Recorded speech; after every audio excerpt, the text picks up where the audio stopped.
ദൈവത്തിൽ വിശ്വസിപ്പിൻ, എന്നിലും വിശ്വസിപ്പിൻ. എന്റെ പിതാവിന്റെ ഭവനത്തിൽ അനേക വാസസ്ഥലങ്ങളുണ്ട്, ഇല്ലെങ്കിൽ ഞാൻ നിങ്ങളോട് പറയുമായിരുന്നു.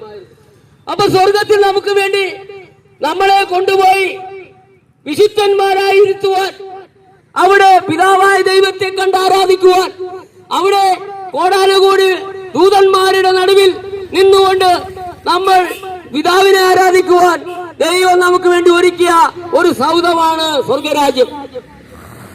ആ സ്വർഗരാജ്യം നമുക്ക് വേണ്ടി തുറന്നിരിക്കുന്നു. അതുകൊണ്ട് പ്രിയപ്പെട്ടവരെ, നാം ഇവിടെ അധൂപം പറഞ്ഞ് നാം മരിച്ച് നരകത്തിലേക്ക് പോകുവാനുള്ള, നരകത്തിലേക്ക് അയക്കുവാൻ പിശാചിന് വേണ്ടിയാണ് നരകം ഒരുക്കിയിരിക്കുന്നത്. പിശാചിനോ അവന്റെ ദൂതന്മാർക്കും, ഒന്നാം മനുഷ്യനായ ആദാമിനെ തെറ്റിച്ചതുകൊണ്ട് പിശാചിനോ അവന്റെ ദൂതന്മാർക്കും ഒരുക്കിയിരിക്കുന്നതാണ് നരകം. പക്ഷേ അനുസരണക്കേട് കാണിച്ചാൽ നമ്മളും പോകും.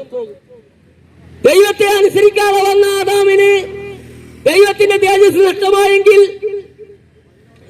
നമ്മൾ ദൈവത്തെ അനുസരിച്ചില്ലെങ്കിൽ നമ്മളും നാശത്തിലേക്ക് പോകും. അതുകൊണ്ട് ആ നാശത്തിൽ നിന്ന് വലിച്ചെടുക്കുവാൻ വേണ്ടി തന്നെയാണ് തന്റെ ഏകജാതനായ പുത്രനെ ഭൂമിയിലേക്ക് അയച്ചത്. യേശു കർത്താവിന് മുമ്പ് അനേക മൃഗങ്ങളെ അറുത്തു യാഗം കഴിക്കുമായിരുന്നു പാപത്തിന് പരിഹാരമായി. എന്നാൽ അതുകൊണ്ടൊന്നും പ്രയോജനം ഉണ്ടായില്ല. അതുകൊണ്ടാണ് അവസാനമായി ഞാൻ തന്നെ ഒരു യാഗമായി തീരാമെന്ന് പറഞ്ഞുകൊണ്ട് നമുക്ക് വേണ്ടി കാൽവരി കുരക്കളത്തിൽ യാഗമായി തീർന്നു. 5 കോടതികൾ മാറി മാറി വിസർജിച്ചിട്ടും ആ നീതിമാന്റെ പേരിൽ ഒരു കുറ്റവും കണ്ടില്ല.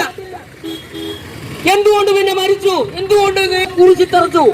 അതെ, നമുക്ക് വേണ്ടി മരിക്കുവാനാണ് വന്നത്. മറ്റൊരു വഴിയുമില്ല. ന്യായപ്രമാണത്തിൽ എഴുതിയിരിക്കുന്നു, രക്തം ചൊരിഞ്ഞിട്ടല്ലാതെ വിമോചനമില്ല. ആ ന്യായപ്രമാണത്തിൽ നിവൃത്തിക്ക് വേണ്ടിയാണ് താൻ ഈ ഭൂമിയിലേക്ക് ഒരു മനുഷ്യ ശരീരമെടുത്ത് താൻ വന്നത്. താൻ നമ്മളെ രക്ഷിക്കുവാൻ വേണ്ടിയായിരുന്നു. പിതാവിന്റെ ഇഷ്ടം നിറവേറ്റിയതാണ്. അപ്പൊ ദൈവത്തിന്റെ ഇഷ്ടം എന്താണ്? നമ്മളെ എല്ലാവരും സ്വർഗത്തിൽ കാണണം. നമ്മളെ എല്ലാവരും സ്വർഗത്തിൽ കാണുവാൻ വേണ്ടിയാണ് പിതാവ് ആഗ്രഹിക്കുന്നത്. പക്ഷെ നമ്മൾ എന്തില്ല, നമ്മളതൊരു മതത്തിന്റെ പേര് പറഞ്ഞ് നമ്മൾ മാറിക്കൊണ്ടിരിക്കുന്നു.